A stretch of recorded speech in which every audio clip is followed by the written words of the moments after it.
How do you like me now, chat? No fox girl anymore, just a human girl.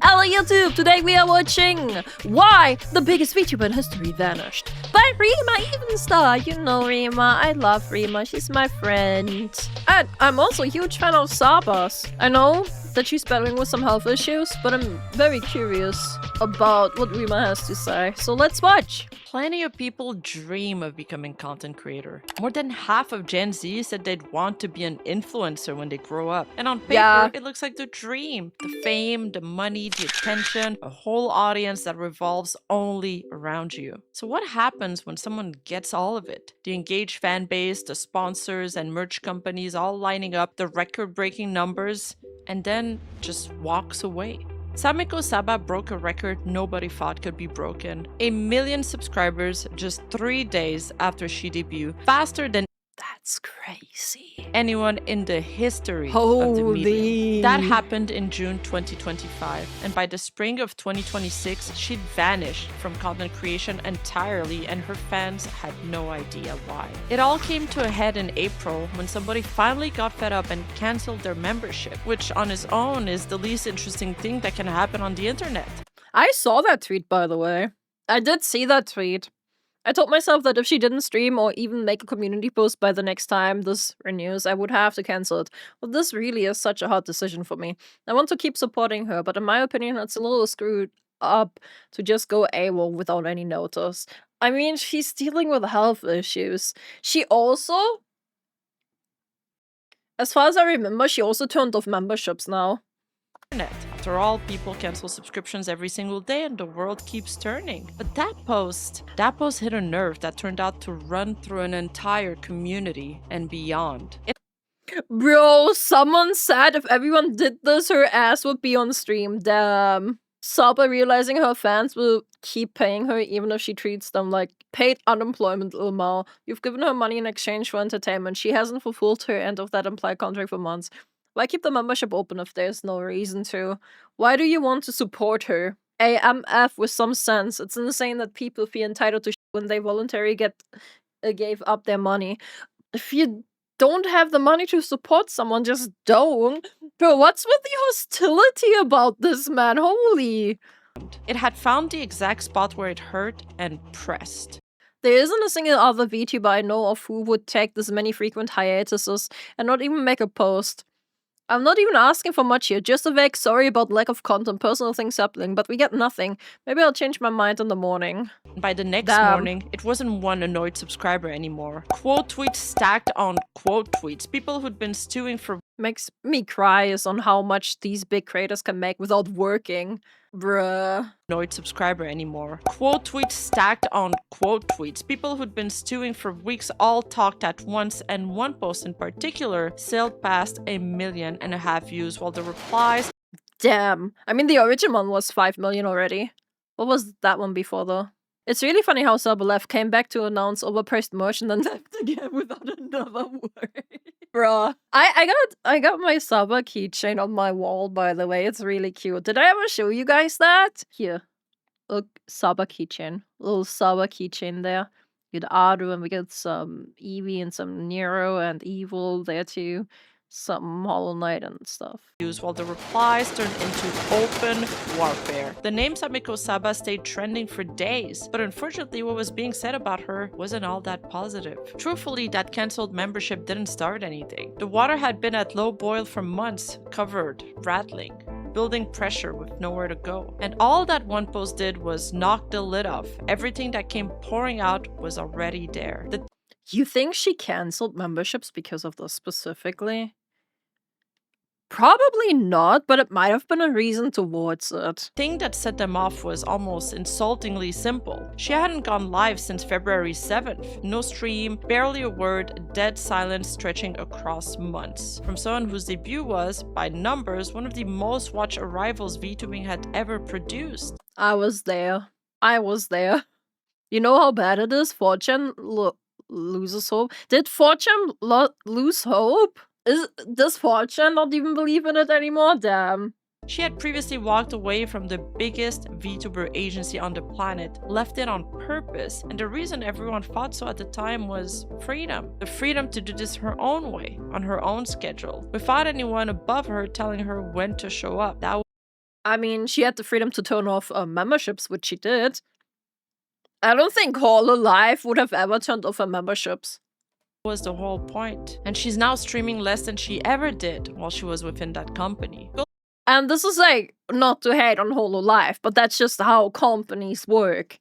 They want money, you know? Looking for an explanation and you'll find no shortage of them. Some people will tell you that she's a grifter cashing royalty checks from her couch. Others will say that she's just too sick to work. And there's the one where the pressure of her fame was already going to win. Netizens have landed on all of them, and you can see why. But every one of those theories are really missing the point. To understand what's actually happening, you have to go back a lot. Also, from what I understand, right, is that Saba also never wanted to be as big as she got, I think. Like, that's, like, from my understanding, plus, obviously, health issues. Imagine you're on top of everyone else. It's a lot of pressure. I wouldn't want that. Further than that. Years before any of this, before the record-breaking numbers, before the agency, there was a girl on the internet pretending to be drunk. Fuck! The teardrop in my eye won't control. That's Senzawa, late 2017, give or take. This little voice starts showing up on YouTube. Hi, sweet, innocent. The kind of voice you'd expect reading a children's book. Except it was attached to some of the most deranged, crude, and gloriously Oh my god, man. stupid humor you could imagine. And that contrast was the whole appeal. And people couldn't look away. She made her name doing what fans lovingly called high-effort shitposting. She takes some piece of throwaway internet garbage and put an absurd amount of real skill into it. We're talking full vocal range on a rap parody of a copy pasta nobody asked for. Okay. There it is. There it is. Ah! Wait, whatever you say, boomer. Stuff that had no Oh, God. business sounding as good as it did sounded good. And layered over all of it was the drunk act. She'd slur her way through chaotic streams and sometimes just come apart on camera as they went. I haven't even started drinking yet, and I'm already ready to like yell. I hope you guys like this game so far, and if it's on Steam. Oh, I'm looking at the sky. Is this what it feels like to be dead? And her fans absolutely ate it up. She sold it so well that people genuinely started debating whether it was an act or not. Some were convinced that she really did have a drinking problem. Others figured she just got nervous performing and used it to take the edge off. I wasn't there, and Reddit being Reddit, I couldn't tell you which it was. But here's what I do know. At one point, she edited her YouTube description to spell out that For clarification, no, I'm not actually.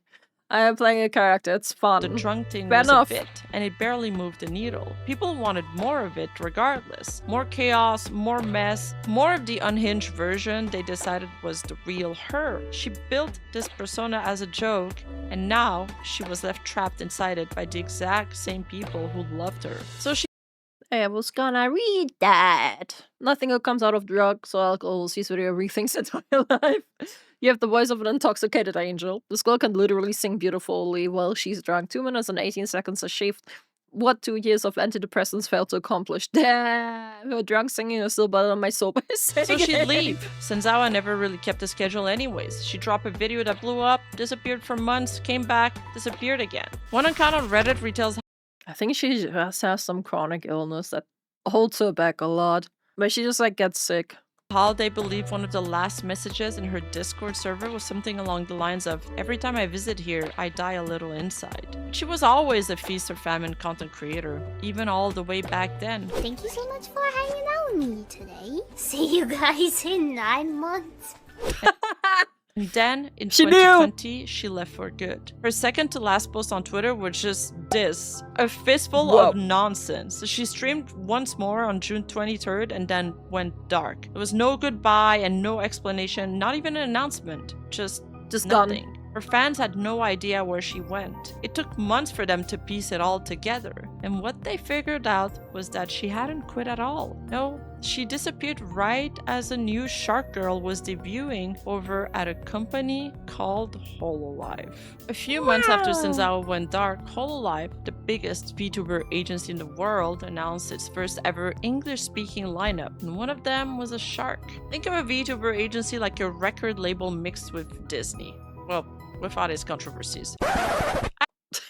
Actually, scratch that. They are riddled with controversies too. But anyways, they do hire entertainers and give them a high-quality animated VTuber avatar, tech gear, and a massive built-in fan base. The creator gets to be a VTuber under a huge brand name, and in exchange, the agency owns the character and takes a cut of the money they make from streams, merch, and concerts they organize. Is that the figure I have? Bro, I've got some Gura figures. I got a Gura Nendoroid and I got a Gura figure. They're so cute.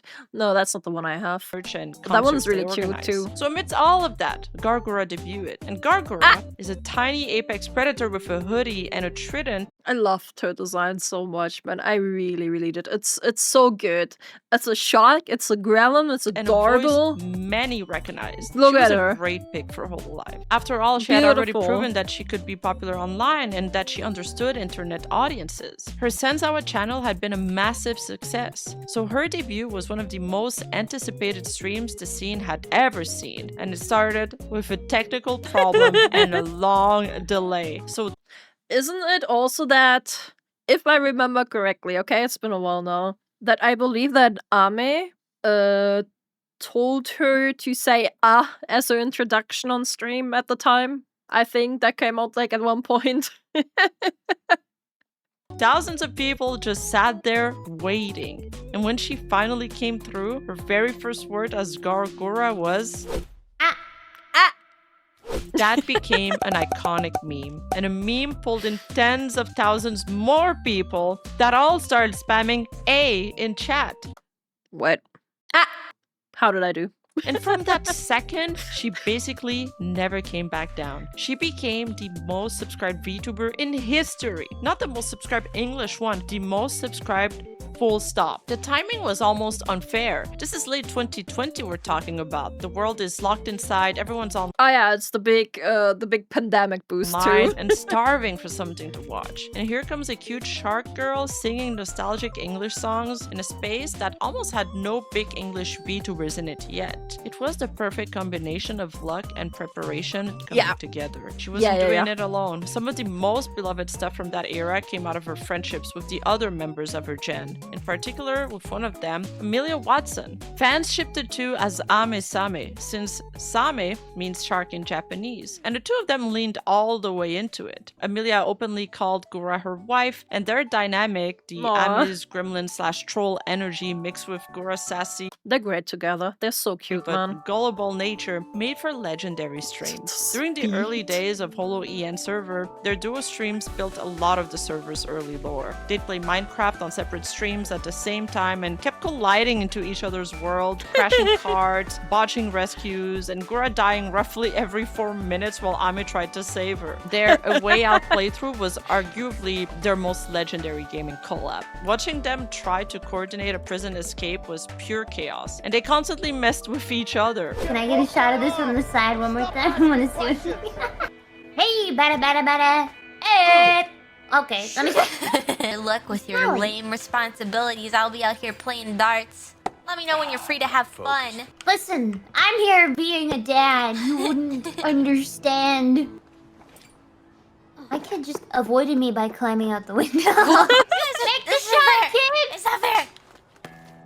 What? My kid sucks! And not just online, offline too. Whenever Ame and Gura managed to meet in real life, it was a massive event for the community. Their offline collabs, like doing VR together and playing Twister, are some of the most viewed and are still some of the most clipped moments in Holo EN so adorable. history. Not to mention their impromptu karaoke duets, and specifically their cover/singing of the Fortnite meme song Chug Jug With You that went wildly viral and became another defining meme for the duo. As for oh my god, I forgot about that one. That one I knew of. Gura herself, she accomplished many things that very few content creators would ever have the opportunity to do. Among some of her biggest achievements, she sang Take Me Out to the Ball Game. I still can't believe this happened, man.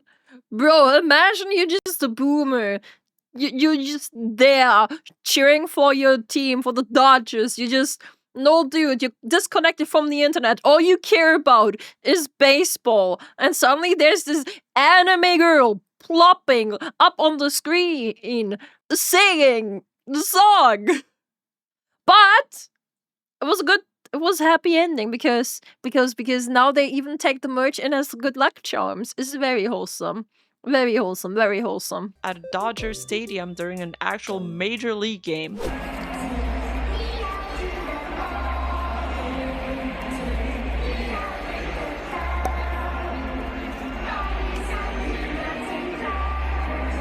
Tokyo made her an official tourism ambassador. She also showed up in a Taco Bell commercial. Oh. Yep, a shark VTuber was being hired by a baseball stadium, a city government, and a fast food chain. That's crazy. The level we're talking about. Gargura wasn't just big for a VTuber.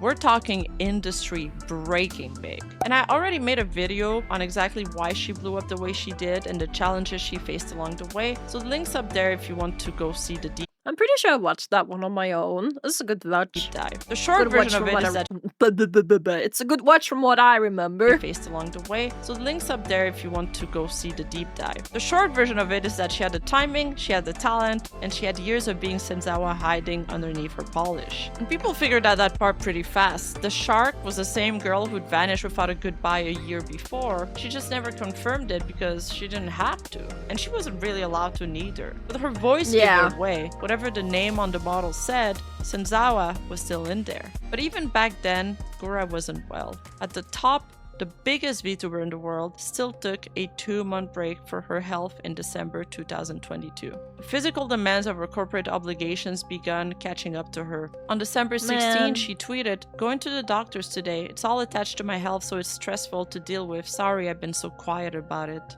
And then on December 21, Cover Corp issued an official announcement saying that she was suspending her streams to recover. And Gura followed up by tweeting she decided together that it would be the best for me to take serious time for my health. She never explicitly stated what was actually wrong, but outside of the formal announcement, the trail was there anyway. She'd mentioned her doctor warning her not to get out of bed too fast in the morning because she was prone to fainting, and she had the stories to back it up, including one time she fainted and fell backward into an AC unit, and another where she passed out in the bathtub. Speaking of being able to... Oh, jeez. Bro, that sounds so scary. I hope she's doing okay. Same. Hop up out of bed really fast in the morning. My doctor told me not to do that anymore. I was so eager to get out of bed. I would hop out of bed and I would faint. I would pass out. One time I hopped out of bed so quickly and I went to another room and I fainted. I fell backwards into like a ladder in an air conditioning unit. I also faint in the bathtub or in the shower. Yeah. Bathtub is really scary too, because if you just faint and go into the water, you know, you could drown. Yeah.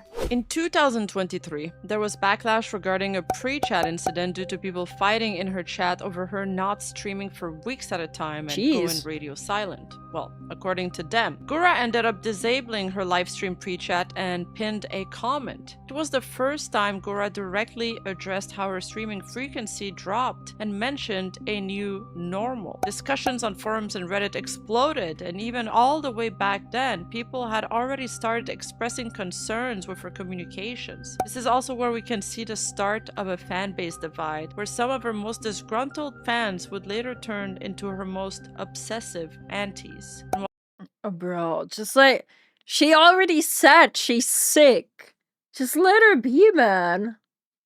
I just can't with these people, man. While others adapted and managed their expectations. On September 2024, she posted about going through a rough health spot while thanking fans for anniversary wishes. And on February 2025, she mentioned having a fever plus other health issues that delayed her Valentine's content, but planned to return the following week. And those bouts of disappearing because of her health only got worse over time. Early Gura streamed constantly. Late Gura barely streamed at all. The last few years before she graduated, her schedule went from packed to almost empty. There was long gaps everywhere, hiatus after hiatus, until she was hardly doing the normal streaming and idol stuff at all. The strange part is that it barely dented her. The old VODs and the big corporate projects kept her enormous even while she was rarely live. And all of it traced back to the same place. The stress of being the face of an entire industry mixed with her health struggles, they were crushing her. I am sure that being the #1 subscribed VTuber comes with a lot of pressure and anxiety. How did you feel about being catapulted into this position? Has this feeling maybe changed over the years? Have you been able to handle it better, etc.? Terrified. Wow. Right in the beginning, or did it maybe take some time in the beginning where you were still like just in this like high, this joyful high? No. Oh From the my very god. start, it was pretty difficult. I had like troubles eating and keeping food down, so I Jesus. was kind of working off of adrenaline fumes all of the time. I couldn't sleep, couldn't eat. It was really hard to balance all of it. I also had a lot of stressful things going on, stressful like company stuff going on. I've been juggling really badly. So by the time she announced she was leaving Hololive in 2025, a lot of people weren't shocked at all. I'm really sorry for worrying you or upsetting Bro, I watched this live. This was so heartbreaking to watch, actually, man.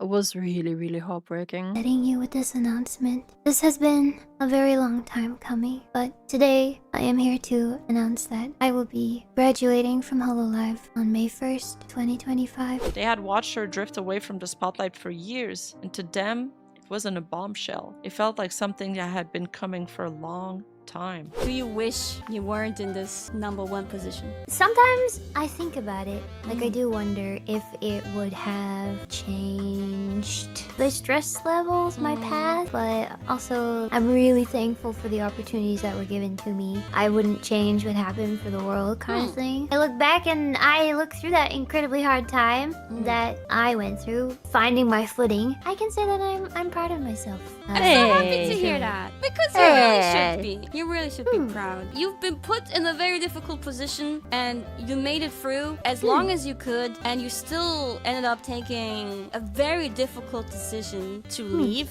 On May I bet especially to be put on a very high pedestal to have to carry not only by Hololive but also the fans. It's so stressful, and having health issues doesn't help. Yeah, stress also like makes having health issues even worse. 1st, 2025, Gargura officially graduated. She left Hololive. The most subscribed VTuber in history was walking away from the company that had made her a household name. And everyone wondered why. I heard the news. I think not everyone heard the news. I don't want to talk about it too much. Bro, Fillion. Another VTuber that's just not there. It makes me sad, but I hope she will be happy. What's with the fetal thing? Your Oshi is graduating? Oh, be happy for the times that you had. Your Oshi will continue to live on. And know that your Oshi is still out there. So don't be a stranger, you know what I mean? Gargura decided to leave. Bro. If you pull this up, It was has so 18 big. million views. Bro, it was so big, even the non-VTuber people talked about it. Gargura graduated! Gargura is one of the biggest fucking VTubers in the world. The official reason was that she had disagreement with management, differences over where the company was heading, My reasons being disagreements with management and company direction. and Hololive had grown into this massive idol machine after they went public. All big concerts and tightly managed PR and merch cycles, and Gura had always been happy as just streaming spontaneously on her own terms. There were clips of her mentioning ideas getting stuck in the company's pipeline for months. One of her songs, Full Color, reportedly sat unreleased for over a year and a half. And you can imagine how that would wear on someone. However, besides the creative difference, there was one part of her graduation that really stood out for many. So many eyes and expectations. I remember there being many days where the stress was so overwhelming that I couldn't eat or keep food down. Beyond the stalled Man. bureaucracy, beyond the responsibilities, being the most popular VTuber of the company meant that that role came with expectations, whether she streamed or not. Will Gura be there? Will Gura show up to this project? The expectations and the weight that her fame carried was so overwhelming for her that there were days she couldn't keep food down. Or, oh my god, my stomach. Did you hear that? Not a big deal. I have to log off for a minute. Oh. I'm gonna go cry. There was something almost cruel Jesus. about that, because you can fix a management Jesus. disagreement by leaving the company, but the eyes and the expectations were never whole lives to give back. They'd attached themselves to her, and they'd followed her under any name she'd ever perform under. She wasn't walking away from them, she was taking them with her. Gargura would become a landmark name no matter which personality she streamed under. She wasn't leaving to escape a company, now really. She was leaving to escape being the center of gravity, and you can't quit that by switching jobs. So the most famous VTuber in history walks away. The problem is she couldn't take herself with her. When you sign with I love that song, by the way. What was it called again? I forgot. I'm sorry, but Ash Again. Yeah, Ash Again. Such a great song. Such a great music video. Problem is, she couldn't take really emotional herself too. with her. When you sign with a company like Hololive, you don't own your character. They do. It's like an actor playing a role in a franchise. The actor brings a voice and a personality. I really don't like that. Like, I do get it. Like, Hololive created the character and the design and all that. But I really just don't like that. That's what I don't like about KoAlan. And I'm really happy whenever, like, a KoAlan goes under, that the talents have the option to keep their IP. Because what's the point? What is the point? This IP is never gonna be able to be used again. I've seen, I don't know who it did. I don't know which company it was, but some company brought back a talent from the dead, basically, with another person being that. Not the talent, sorry, let me rephrase. Sorry. A company brought back an IP from a graduated talent with another person playing that character now. The VTuber character had 2 different people behind them. That is insane to me. That is really insane to me. But a studio owns the character itself, the name, and the face of the design. So when the talent leaves, the character stays with the company. Gargura, the model, the name, all of it belonged to Cover Corp, not... Yeah. It makes me sad because I really like the design. It's so cute. To the person who voiced her. She left Gura behind. Oh yeah, Kitsunero, I had 3 different people behind her too at one point. That is true, actually. You are right. But that was like maybe a year ago. The one I'm thinking of. She kept her voice though, her personality, and her fan base if they decided to follow her in her reincarnation. But she also can't use the old Gargura channel to point fans towards anything new because advertising her independent channel off the company's IP could get her into legal trouble. So how does she came back without being allowed to say it's her? Well, she left some clues. Initially, before she even graduated, she had begun leaving some cryptic clues on her Senzawa account. Gargura officially graduated from Hololive on May 1st, 2025. However, the first hint of her transition actually occurred approximately 6 months prior to her graduation. On November 3rd, 2020. Did she just tweet a fish? Or Senzawa updated her Twitter bio to read #1 fan of Gargura and leaving the end of the sentence blank as a cryptic tease. Fans only later realized this meant she'd been planning the transition and rebrand. Oh yeah, absolutely. For quite some time. However, 19 days after Gargura's graduation, she revealed the full meaning of her bio when Senzawa updated it again to officially state #1 fan of @Gargura and @Sameko Saba. Finally, the fans had a hint and more importantly, had a name to attach their excitement on. They flooded the new handle with follows and the news traveled super fast. Gargura was reincarnating as Sameko Saba. The name was the final confirmation. If you read Japanese, Same means shark, that's Gura, Ko means child, Saba means mackerel, child of a shark reborn as a new fish. Then Saba started posting on her own Twitter account. May 19th was her first tweet. Yo-ho! Fish emoji. It got 10.8 million views on 2 words from an account that had never streamed a second of content. She put up a couple of songs soon after that, and the voice settled whatever doubt there was left with audiences. By the time she set a debut date, over 554,000 people had already subscribed to her channel that had never even gone live. Fans hadn't seen her in months, some of them in years. And then finally came G-Day. Yo-ho. Yo-ho. Yo-ho. Hi. I didn't think I was going to be like this, but here I am. Hello. Hi. So cute. Hello, nice to meet you. So My cute. name is Sameko Saba, and I am here. My name is Saba. It's nice to meet you. I've never met you before. I have a fishtail. I'm a fish. Don't ask any other further questions. The debut peaked just over 200,000 viewers 9 minutes into her stream. A few days I was there! later, she passed 1 million subscribers, faster than anyone had ever seen in VTubing history. And the tweet she posted to mark it all was this: a Jaws joke. 500,000 subscribers before a single stream is already absurd, but she crossed 1 million in under 3 days. For comparison, the previous record for fastest VTuber to 1 million was held by Salome, and that took around 13 days. Saba did it under 3. Crazy. By the standards, anyone tracks these things, her Crazy. debut was the second biggest VTuber debut ever recorded, beaten only by another ex-Hololive talent's return. And later, in 2025, when Stream Charts ranked the most watched VTubers of the year by peak viewership, Saba landed in the top 10. The only English VTuber ahead of her was Gargura.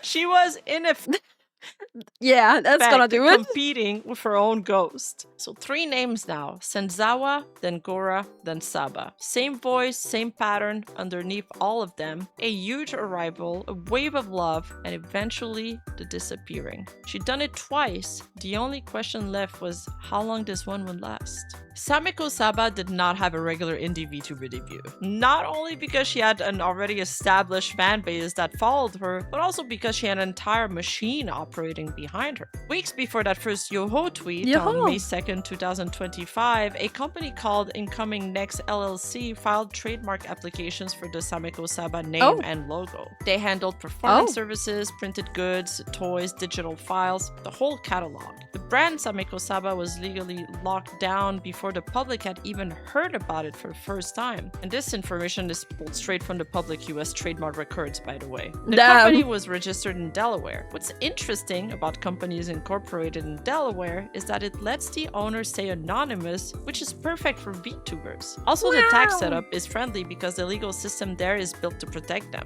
Am I smelling a transition into an ad?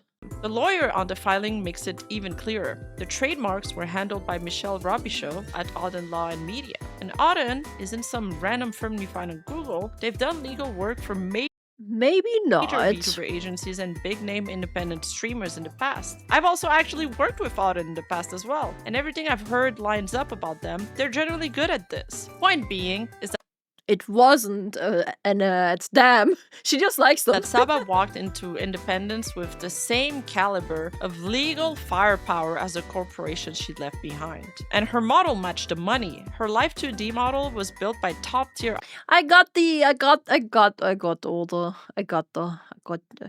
I got a shirt. I got the shirt actually. It's so cute. artists and rigged by one of the most respected riggers in the industry. Bro, I love Celia. Bro, she's great. Celia is so great.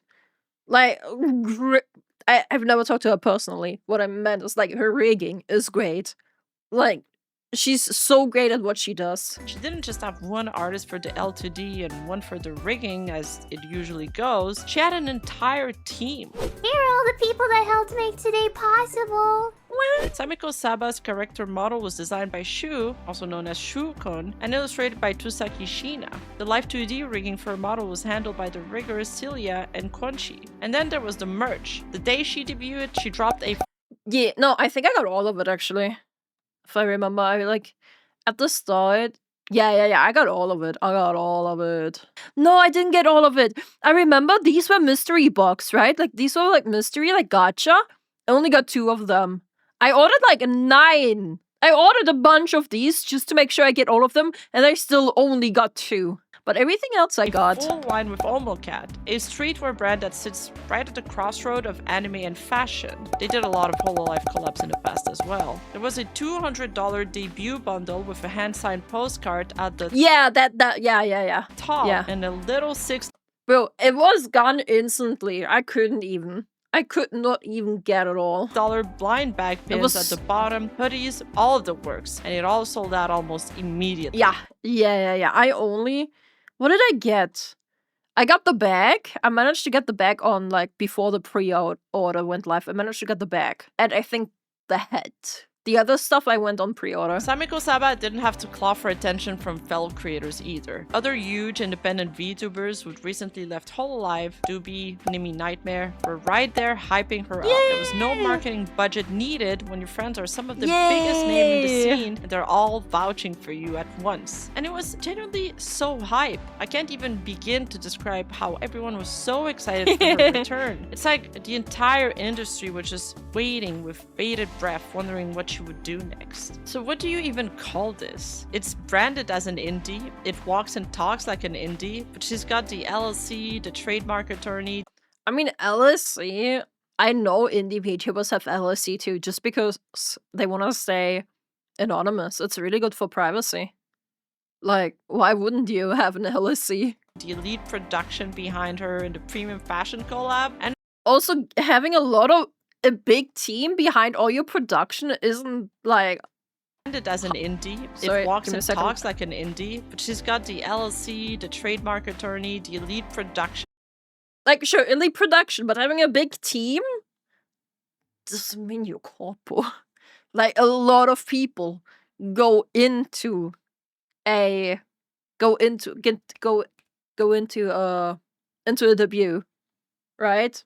Like character design, if you have a designer, live 2D model, like definitely there's background artists, there's animations. If there's a lore video, you gotta get those animated. You gotta have an artist, an animator.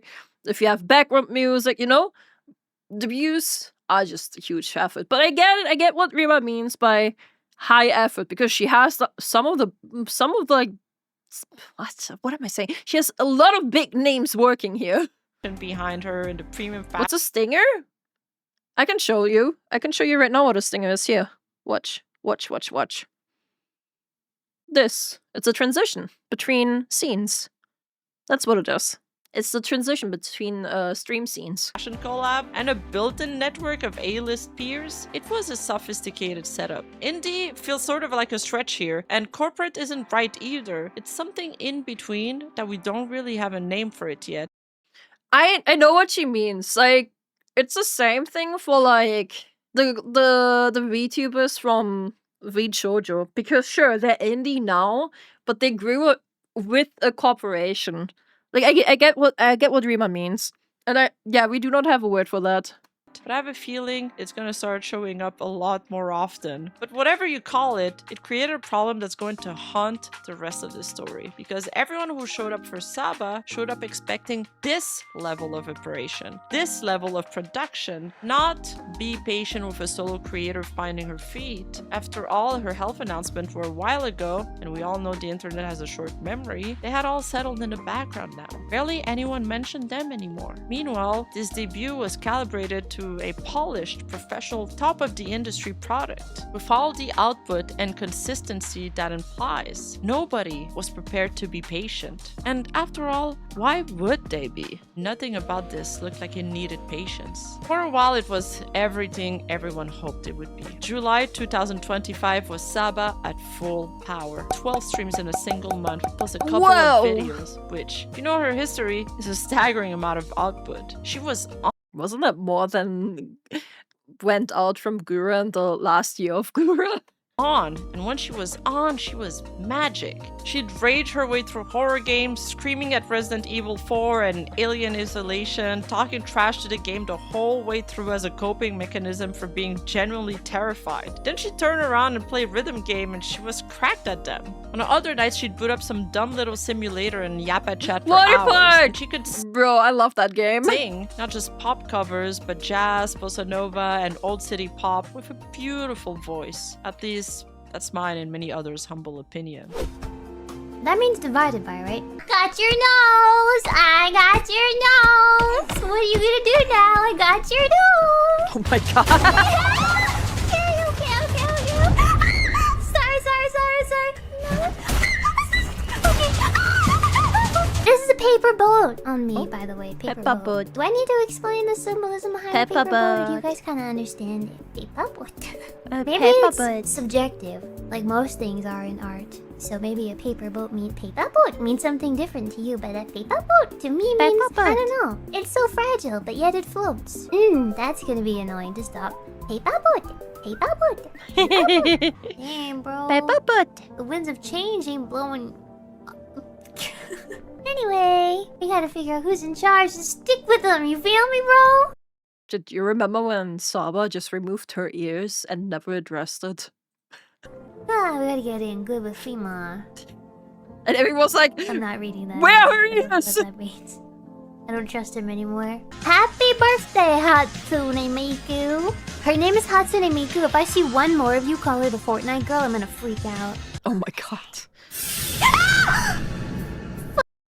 Come on! But the best part was who she was doing it with. She started collabing with two other massive independent VTubers, Doobie and Nimi. And if you'd been around for years, those two were not strangers. Without anyone being legally allowed to say it out loud, Doobie was the woman who used to be Amelia Watson, and Nimi was the one who used to be Sarah's Fauna. Saba's old Hololive family scattered to independence, finding each other again on the other side. Which means when Saba and Doobie collabed, it was Ame Same again, the duo that defined an entire era of Hololive back together. Except now they had to perform this little strange ritual where they pretended to be meeting for the first time. Think of it like this elaborate manners of an 18th century dinner party where everyone at the table knows a certain scandalous fact about someone precisely because everyone knows nobody is permitted to say it. The whole thing runs on a polite, agreed upon fiction. So that's what this was. Two best friends of half a decade introducing themselves to each other like polite strangers. Both of them perfectly aware that the other one knows and the audience knows, but the rule is that the words can never actually be spoken. You can watch them wing their way through it in real time here. Here, eat this. Wait,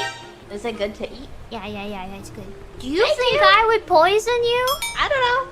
I don't know This you. is our first time meeting, maybe. Oh, that's right. Nice to meet you, by the way. Nice to meet you. So nice to meet you. And she looked happy. Watching those collabs, Saba seemed genuinely comfortable, relaxed, laughing, doing this because she wanted to be there. That was the dream version of going independent. No corporate structure choking you down. You keep all your money because nobody's taking a cut. There was no idle obligations, no flying back and forth between countries to record, and you still get to enjoy your audience and mess around with your friends at your own pace. Uh-oh. This is how I died last time. Wait a sec. Wait.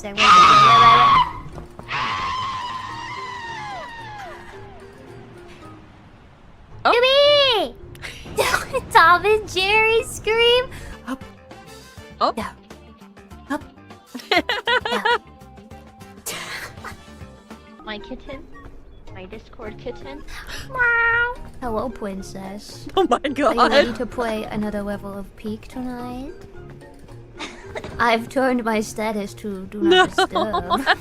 At this point, the public sentiment conclusion was that it was probably the corpo obligations that had been weighting her down. After all, she'd been streaming now more than ever. It just made sense. But that wasn't all. On the 16th, she commented on Kurage Roa's tweet, another ex-Hololive member who was officially reincarnated a few days later. Off stream, it looked even better. The merch was selling so fast that Omocat had to extend the pre-orders because the original run sold out. In late July, she even made a surprise appearance at Doobie's Virtual Vacation Summer concert, turning up unannounced to provide backup vocals.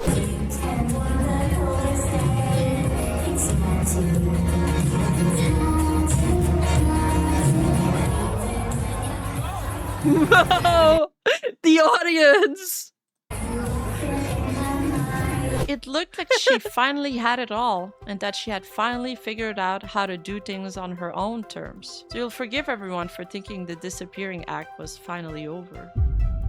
Although she stayed fairly consistent all throughout the end of June and July, and fans were ecstatic. On August 1st, she mentioned needing a few days to recharge as she was very busy. Fans were understanding. After all, this happens to every creator. And a few days gap was nothing compared to the month-long gaps they were used to. Saba then resumed streaming in August. She literally had a stream the next day of that tweet, actually, and remained fairly consistent throughout the month. But then, September started considerably slowing down. She only managed 5 streams throughout the month. On September 14, she gave— I can't believe that it's been already so long ago. Bro, where's the time gone? Bro. gave another update. She was dealing with health issues over the past week, and she apologized for not updating them sooner. She Bro, like, literally, it felt like Saba just debuted, like, few months back. Like, what do you mean? thanked her fans for their patience and said she'd see them when she feels better. She livestreamed 3 times in early October and then fell quiet. On October 20th, she addressed it, posting, "Yo-ho! I know it's been rather quiet over here at the lighthouse, just been chugging along. I wanted to check in with all of you. I hope you have a good Monday." And yet about a week later, on October 20th, she was back on the grind with another Alien Isolation stream, followed by another stream the very next day and a Right, she did have that ghost model, collab yeah. on the 30th with Doobie and Lemu. And then she even streamed again the next day for Halloween, revealing a new scary costume. He's She so was pushing cute. through. She was doing fairly well. Her fan base were blessed by a karaoke stream on November 2nd. And then another Doobie Lemu collab on the 7th. And then a Leaf It alone stream on the 9th. And then total silence. On November 19th, she posted, "Sorry for the late notice, but streams and activity will be spotty for a little while as I deal with some health-related issues. But as soon as I feel well and able, I will pop in. Thank you always for your patience." It was clear that she was still struggling with health-related issues. And still, fans stayed patient. At first, they told themselves it'd be a few days, and the gap kept on stretching. A few days became a couple of weeks. The couple of weeks became most of a month, and somewhere in there, the tone of the waiting changed. The patience started curdling into restlessness, especially with the holidays coming up. Because if you come from a corporate VTuber culture, the big holidays are sacred. The Christmas streams, the New York countdowns are company-wide events. That's when your favorite shows up, no matter what. So the fans waited. Surely she'd be back for Christmas. Some of them still believed. But Christmas came and went, still no words. And then, just a few days after Christmas, she tweeted, "Yo-ho-ho! Merry Christmas and Happy New Year, gamers! Thank you all for your patience with me throughout the year as I learned to navigate some recurring health issues. I'm still learning. Sometimes I'm good at balancing things and other times I'm terrible at it. And my health and productivity suffers from it. It's so easy to feel down when my body also feels like, well, shit. But in the end, so long as I get back up again, I'll do just that and keep her going as best as I can. Just my old lady Lightkeeper base. I'm so lucky to be supported by such kind friends and folks. Thank you all so much." The majority of her fan base received this message positively and wished her the best, and frankly, they were just happy to get news from her. But on the other hand, some others weren't as understanding. Particularly on forum boards where some Wait, go back. Come on, YouTube. Bruh. Great name, by the way. Like, yeah, you know, we're gonna have the best of opinions from Ed. I can't even say this. Understanding. Particularly on forum boards where some displayed more than a large amount of skepticism, while others just made the jokes that gets made every time a VTuber disappears. There was even this wild theory at one point that she had timed the update for the 20th on purpose because that's when most people's membership renew, so it's Oh my god, stop it with the schizo rats. Oh my god.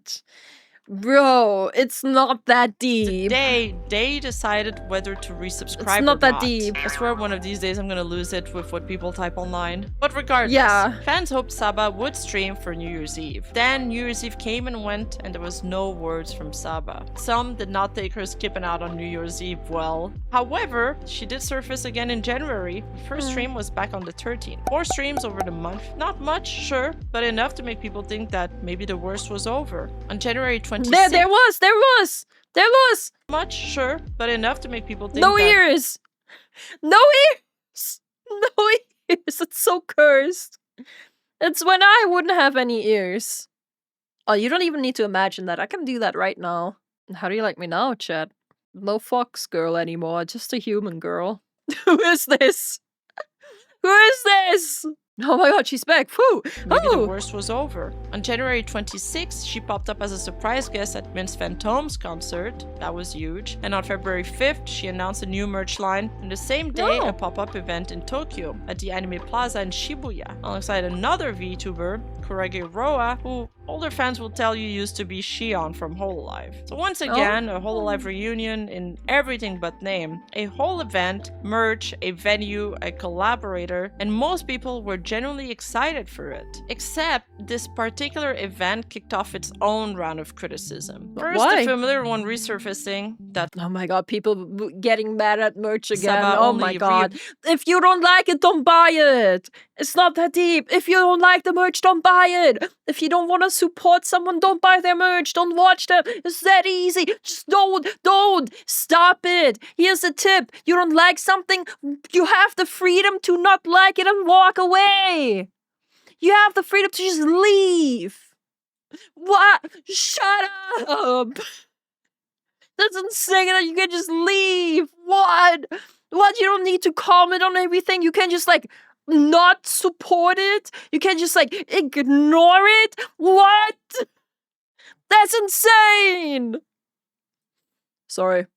appears to sell merch. That used to be a criticism of her all the way back when she was Gargura. But some decided to take it further. If she's well enough to tweet and put together a merch line, she's well enough to give people what they actually want, which is streams. That's just not the same! Oh my god! Texting with someone to create a merch line is not the same as being actively, like, streaming. Actively streaming takes so much more energy and concentration and, like, off your body than just, like, texting someone. What? Am I taking crazy pills? Like, what the hell? And second, the criticism centered on one specific item in particular. A happy. What happened was that the basic version, priced around $69, sold out. So the only one left was the premium version, a much pricier product, over $200. Well, that's just what happens when someone is that popular. Why are we complaining about this?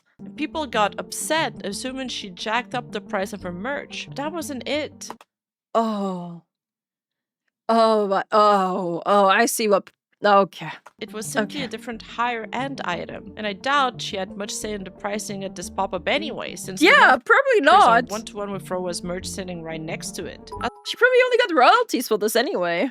As for only showing up to announce merch, these things are planned months ahead, and they're usually contractual. Even if Saba was in a rough patch health-wise, she'd still be on the hook to promote this particular line because it's a collaboration with a third party. But still, more people were happy than unhappy. And then, finally on February 7th, 2026, she went live. Nobody knew at the time, but that would be the last stream she'd have. The hope human Saba again. Forward one more time to Valentine's Day. Probably if they... Will we be back sooner, Saba? Fillion? Definitely Fillion. Like, bro, that's not even a question. What do you mean? What? 26, she went live. Nobody knew at the time, but that would be the last stream she'd have. The hope rolled forward one more time to Valentine's Day. Probably in February. I'm gonna be having a new outfit. Yay! Fine. Man, she was working on stuff too. Feels bad, man. Like, she definitely does want to stream. Like, otherwise she wouldn't be talking about this. Like, can people just, like, leave her alone? Like, she's sick. Just leave her be. Finally, this fish put some more clothing on. The fanbase strongly believed she'd be back for it, as that was the one holiday she'd historically never missed. But then Valentine's Day was the real killer, because Valentine's came and Valentine's went, and there was no Saba. And after that, there was nothing at all. And then March, April, and the better part of May trickled by with zero communication from her. Fans started obsessively tracking her streams and comparing them with breaks. Also, netizens on the screen, in case anyone is gonna be like, oh my god, but they're not actually fans. She took as Gargura in the past to try desperately to find an answer or establish some kind of correlation, until one Twitter post blew the lid off everything. Oh. It all started with a single post of someone deciding to we had that one. cancel their membership. They tweeted, I told myself that if she didn't stream or even make a community post by the next time this renews, I would have to cancel it. I cancelled mine at 1.2.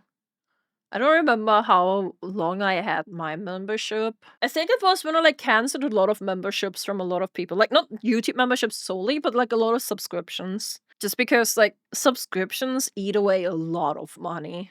But this really is such a hard decision for me. I want to keep supporting her, but Immo, it is a little screwed up to just go AWOL without any notice. There isn't a single other VTuber I know who would take this many frequent hiatus and not even make a post. I'm not even asking for much here, just a vague, sorry about a lack of content, personal things happening, but we get nothing. Maybe I'll change my mind in the morning. But for now, I just feel kind of sad. I've been a fan of hers since her first incarnation, and it just sucks to get basically nothing from a content creator I enjoy. Like I said, I'm gonna sleep on it, but for now, this is where it stands for me. You know, I do get it, feeling sad about someone you enjoy, not being there anymore. Like, oh my god, I'm stumbling over my words. I'm saying, I do get it. I do get it. I do get the sentiment. But also, a content creator also doesn't owe you an explanation. Which I don't really think this person here, Atomic, really says Saba owes them anything, but that they would have just liked for some info. But we know that Saba is sick, okay? We know this. We also do know that Saba is sick. I still don't understand the sentiment, at least. And I know y'all don't really care, but this is my social media. I'm going to vent my feelings if I want to. Saba, at this point, hadn't streamed in 2 entire months. And that tweet just sparked an entire discussion that lasted for days. So there were people airing out their grievances, such as... They could have made this decision without tweeting about it and high-roading everyone. Also true. Also true. Also true. No. You're right, also true. It's really funny how Saba left, came back to announce overpriced merch, and then left again without another word. This tweet got over 1.5 million views. And just to be clear, the discussion that followed wasn't just her fanbase. Saba discussions have always pulled in casual viewers, onlookers, rival fanbases, antis, and even haters posing as fans. And it's exactly these factions fighting each other that have always exacerbated any discussions around her. And you'll see all of them in what comes next. And in this case, the discussion cut both ways as well. Plenty of people pushed back on the criticism as well. The argument being, if a friend of yours landed a job where they were successful enough to only work a few days a month and still get by, you'd be happy for them. So why aren't you happy for her? Others pointed out that membership doesn't buy you access to her, but what exactly? One tweet in particular raised a sharper question. Does Saba owe at least one membership stream as a perk for paying members? As one of the perks listed on her memberships are members-only live streams. I mean, she did some member-only live streams. It doesn't say when those are occurring. You know. You know. And here's the ironic part. Back when she debuted and was streaming constantly, people blamed HoloLive, the corporate obligations, the pressure that was wearing her down. But now that she was independent and barely streaming, the same logic flipped completely. Maybe HoloLive was actually the thing keeping her going this entire time. And so they started blaming her instead and praising HoloLive. Most of the criticism slung at her during the stretch boiled down to one accusation, that she was using her fan base as living wallets. Saba's bruh. Just bruh. Gargura was always a piece of shit, and the only reason she left HoloLive in the first place is that they dared to demand she actually do her job instead of sitting at home collecting royalties. I and others predicted that she would do the exact same thing once becoming an indie, and here we are. Saba/Gura/Senzawa was basically playing the card of I'm too sick, tired, etc. to stream, so please continue to support me. Ooh. I'm muted. I'm muted. Oh my god. Either way, she never even asked for that. She never asked for support. She never said, please keep supporting me. Please please keep continuing on your membership. Please keep buying the merch or whatever. She just existed. Just, you know, and you can always just like stop supporting her. Maybe it was just different stages of grief from the sad fans. Some of them just were denial and anger. Oh, you know, maybe. But most of them are just haters. For the past 6 years. I get saying, well, she isn't obligated to stream for you, but you are a streamer. It's insulting to fans to just not stream. She's sick, buddy! She's sick! What do you want? Another said, stop giving her money and see how fast she comes back. Okay. She is literally using y'all as a wallet, Lamau. You know what? All these people are just really jealous. They're all just fucking jealous, I'll tell you. I've never seen a VTuber this blatant about not giving a f about their fans. The only achievement of those who left Hololive like Gora or Aqua is that they kept slacking off and change even after going independent. So it's the faction who brainlessly defends them with not streaming is the management's fault has finally disappeared. Imagine having over 1,400,000 followers and just ghosting them. Yeah, imagine having 1.4 million followers. Couldn't be you. Foxy Machiko. Couldn't be you, exactly! And a lot of it wasn't even just aimed at her anymore. People just reach for the usual. What is the person who's huggy? Me potential number of VTubers here probably stream zero Sokas. Original song 7 high 8 is a stream. Nope, takes money without working. Yep. If and when, but never is. Hololive was holding her back. She released merch. She will definitely chill on stream. I'm sure she will play the next Translop with Ame. Her 3D concert will break VTubing. Give me Liberty, give me Flyer, give me the 5 streams a year or I retire. Oh my god. Internet insults for her fan base as well. They call them cucks, losers, simps, incels. However, amongst the memes, the anger, and the people arguing back and forth, some people pointed out something more legitimate. They believe that at the very least, she owed her fan base some communication. And if she couldn't do it herself, she should have someone else tweet or post on her behalf. I feel like a content creator doesn't owe anyone anything. And I'm not saying this as a content creator, I'm saying this as a fan of other creators. Because despite me having a substantial amount of viewers on both YouTube and Twitch, I still am just a huge fan of VTubers overall, and I watch like streamers on YouTube and Twitch all the freaking time. Nobody owes anyone anything. Bro, you know what it is? It's the same amount of like people that donate to a streamer and think they can break the rules because they gifted them subs or whatever. It's insane. You are not above the rules just because you gave money to someone. Like, holy.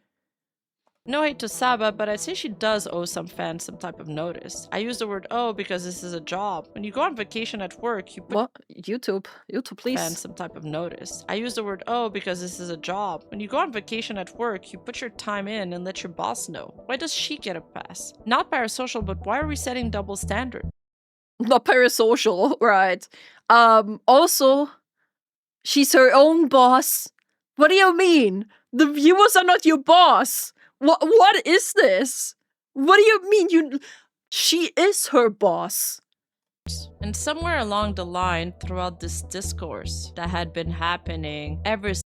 To be honest, I'm honestly pleasantly surprised she was as active as she was during her Hololive run, even all the way back when she was Zenzaba. She was famously not uploading. I mean... Since she was Gargora. The opinion shifted from Saba cannot stream due to health issues to Saba does not want to stream because she either hates her fanbase, VTuber, or because she's simply lazy. And on top of all the not streaming criticism, she'd also been trailed by the same recycled accusations the whole time. Because she has a lolly avatar, a certain corner of the internet has always slapped her here it is. With the PDF label. Oh, or here it is. PDF. And this isn't new. Here it is. It's followed the horse sound sensor. I'm sorry, that horse sound sensor. Like that was like. I'm sorry, but that's so funny. I'm sorry to be just like laughing at such a serious moment. Oh my god. Her and her fan base since the Gargora days with live streamer Brittany Oh, get the hell out of here. First stone. Not her. Something called Hololive now that they do in YouTube bonked? In English, they have little lollies, prepubescent girls on YouTube. Oh and my first impression of it was, oh, is this like a she's an adult. Child show? Is this a kid's show? Like kids can see it, kind of like Dora the Explorer, and like interact with it. Shush.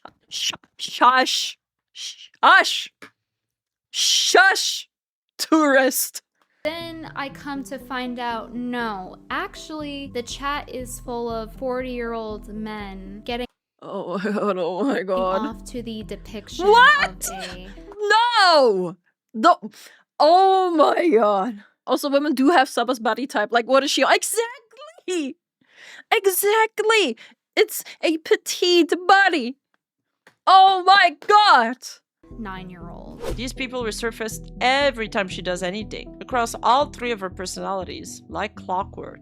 The day of her debut, a post blew up on r/livestream fails pointing out that Gargura had redebuted as Sameko Saba to 200k live viewers. And the top comments were, oh god. Well, oh god, oh god, oh my. Exactly what you'd expect. Oh no. Why do they seem to always No! look like children? So wholesome, she got 200k PDF watching. Oh my god. Oh my god. Also the horse sound again. You can't tell me you wouldn't distance yourself or your children from a friend/family member who watches shit like this. VTubers really opened the PDF Pandora's box. The popularity of these animated children models is honestly frightening. Shame on these women for exploiting it too. Disgusting. PDF is back. Can't wait for the drama from the jealous small VTubers. I'm pretty understanding of most things in life, but being over the age of like 15 and watching something like this is just weird. What?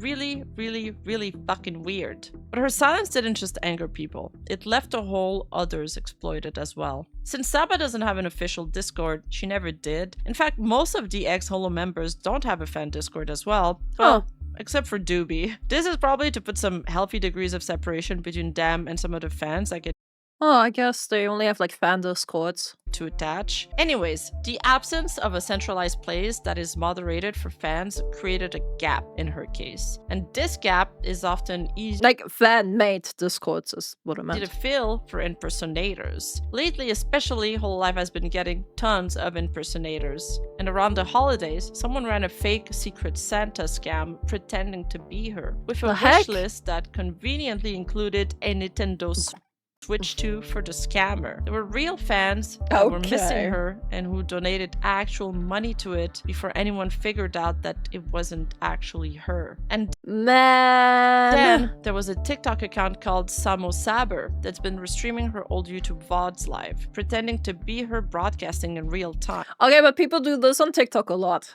That's like a common thing. That isn't like a Saba exclusive thing. People showed up to the live streams thinking it was her and donated to her through the TikTok app, which in turn had people criticize Saba for not doing enough in terms of communication to protect her fans from legitimate scammers. You should know better. Like, this is a common TikTok scam.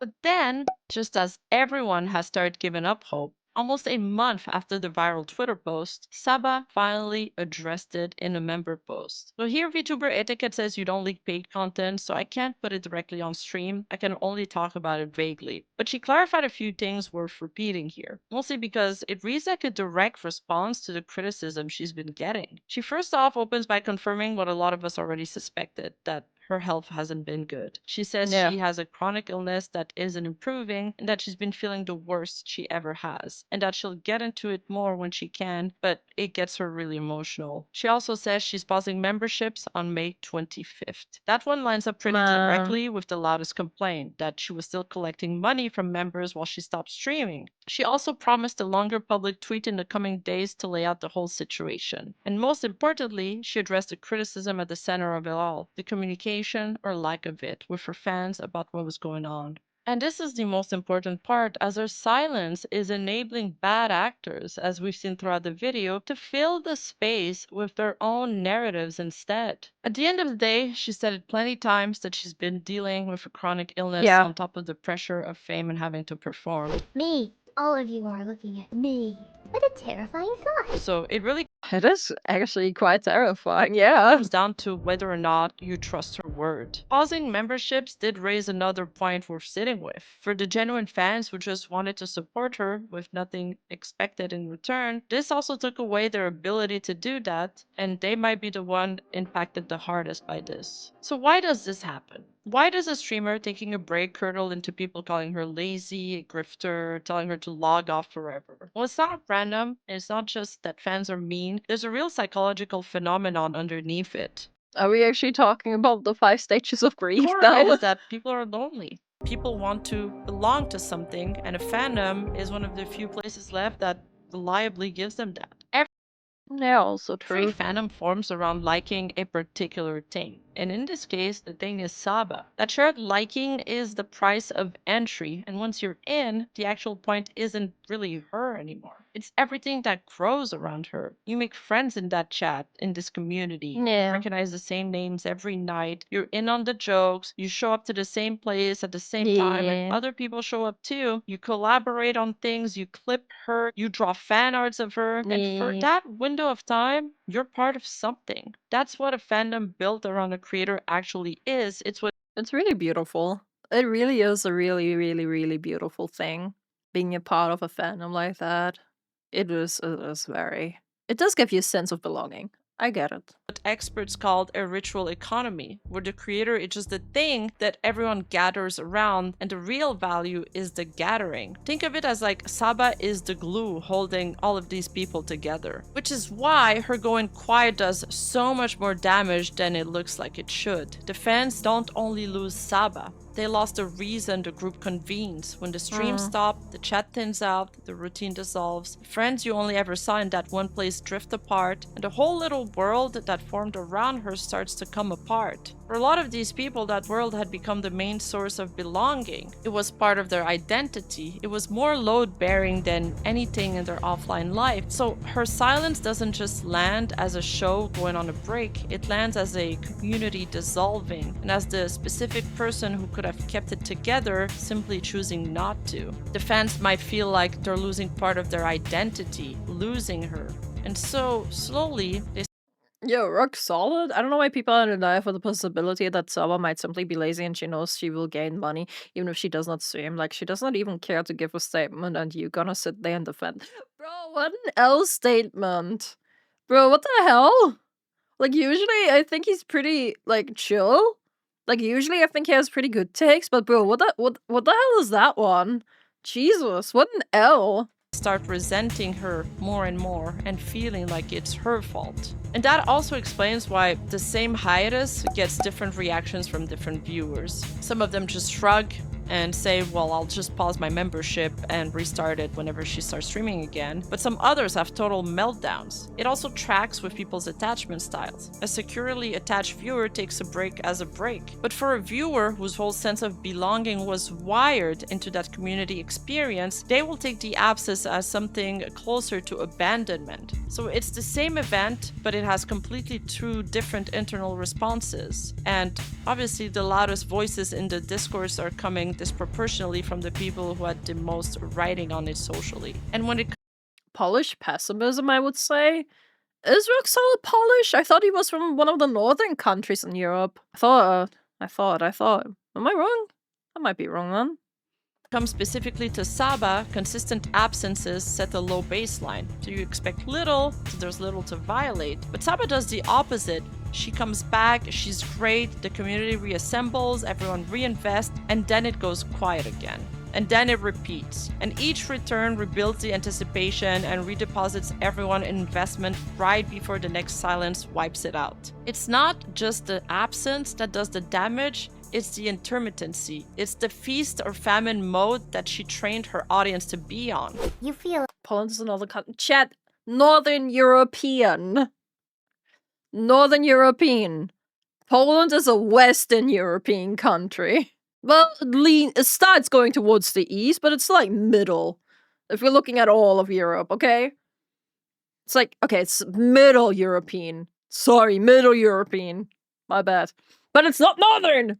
Like, you want to do so much, right? And you know people expect certain things from you, but maybe you expect things of yourself. And you feel like you try, but maybe you're not doing enough for yourself, or you feel like you're doing what you can, but still doesn't, like, it's too much. You, like, take a moment and you just say that you are doing the best that you can, and that's all you can do. Just do what you can. I don't want to say do your best, but that's what it boils down to. Do what you can. And if anybody has a problem with what it is, school, work, work, whatever it is, fuck them. The world these days, it's so easy to get so stressed out and so wound up. The last thing you need is yourself in your own ear, making your life more miserable. I don't know where this came from. Just do what you can in life, alright? Don't compare your path to anybody else's. That's why they call it your life and your path done at your pace. It's too much of an unpredictable on and off schedule, and it's almost the most destabilizing when it gets cut out. So the obvious question is, if you're this unhappy, why not just leave? Yeah, legit. Because they are already invested. There's a sunk cost fallacy there, but also it's comfortable and it's familiar. Humans are creatures of habits. There's no guarantee a new creator will give you the same thing, the same feeling, or the same community. So you stay until the creator gives you truly nothing. It's like rewatching But then don't get angry at them. Like, Lord of the Rings for the 20th time with 100 unwatched films right there. Oh my The known God. quantity usually wins. So here's a contradiction nobody really clocked at the time. For years, the consensus was that the company was the problem, the schedule, the obligations, the machine. Go independent, the thinking went, and you'd finally get to do this on your own terms. And a lot of talents did exactly that, and it worked. But on your own terms also includes the term where you're not okay, where you go quiet, where the answer to when's the next stream is sometimes just nothing for a while. Independence was never only the freedom to thrive, it was also the freedom to disappear. We just tended to picture the first part always. So the question the whole Saba situation keeps circling back to isn't really about Saba, is it? It's what we actually want from these performers, the freedom we keep saying we want for them, or the consistency we still expect. damn. Truth Because it's nuke. looking more and more like you don't fully get both. Because freedom tends to cut both ways.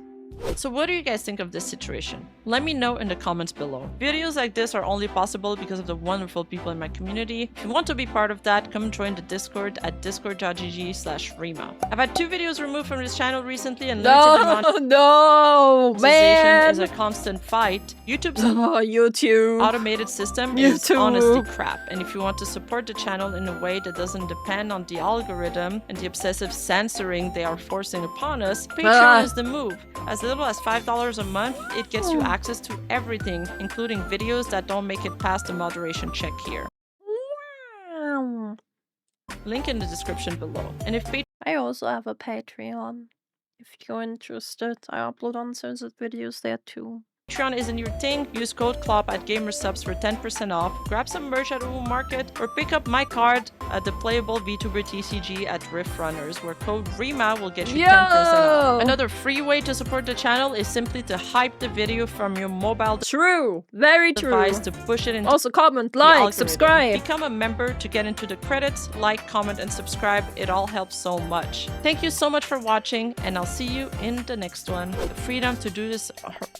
The freedom to do this... The outtakes, okay. I hope no one gets mad if we don't watch the outtakes. I'm sorry, Rima. I will apologize to you directly if that's bad. I love Rima's videos. I usually watch them on my own time, but I thought like you guys were interested in watching it, so I thought might as well, you know. So join the Discord, leave a like, leave a comment, subscribe, join the streams. We do a lot of things apart from just reacting all on the streams. Okay, goodbye. See you there.